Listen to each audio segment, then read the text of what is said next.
When we talk about the current state of our world, we often liken our existence to books like 1984, Brave New World, or films like They Live.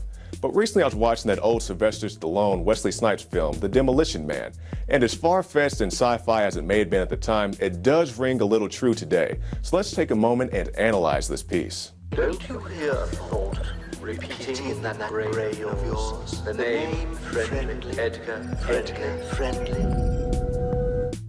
In short, Stallone and Snipes represent the most brutal aspects of both the police and criminals respectively. After an incident leaves many innocent people dead, they're both placed into a cryogenic prison and awakened decades later into a complete nanny state. A cigarette, any cigarette.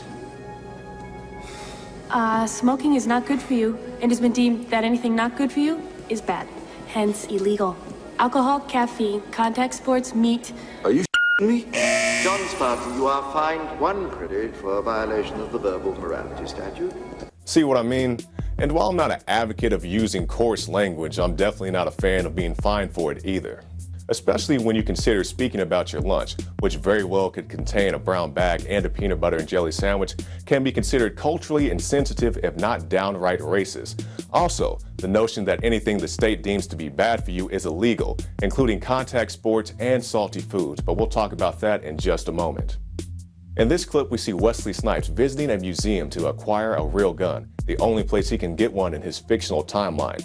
And that rings true today, because there are people so uptight about gun ownership, they don't even want armed police officers to be able to pick up their own children from school. This clip shows the rather cavalier attitude some police officers have when using the supposed non-lethal taser. Recently here in Texas, a high school student was brain damaged when he dropped to the floor after being shot by a sheriff's taser for an incident he wasn't even involved in. You got the salt over there, Bob? Salt is not good for you, hence it is illegal. No salt even at Taco Bell. Now, if that seems a little too ridiculous to you, remember New York Mayor Bloomberg, who has his campaign to protect you from salt, from soda, this socialist campaign to protect you from everything all the time, except for this, quote, mythical knockout game. And we'll end with this, a man who believes in the Constitution, so of course he has to be a dirty, underground sewer dweller. Because I like to think. I like to read. I'm into freedom of speech and freedom of choice. This fits right in with the narrative that liberty-loving, God-fearing, gun-owning Americans are the bane of the new society. Intentional or otherwise, Demolition Man is a semi-accurate parody of what's really going on in this country. I'm Jakari Jackson for the INFOWARS Nightly News. Well, that's it for tonight, and don't forget that you can help to support INFOWARS Nightly News by buying a subscription to Prison Planet TV. You'll find all of Alex Jones's documentaries there, as well as archives of all of our news reports and special reports. And you can share that with up to 10 people simultaneously. That's Prison Planet TV. We'll be back tomorrow at 7 Central, 8 p.m. Eastern.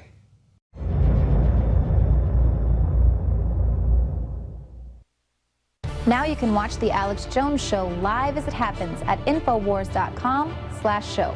You'll find links to all of our content there and a free 15-day trial for Prison Planet TV. More than 60 movies and documentaries all in one place at Infowars.com/show.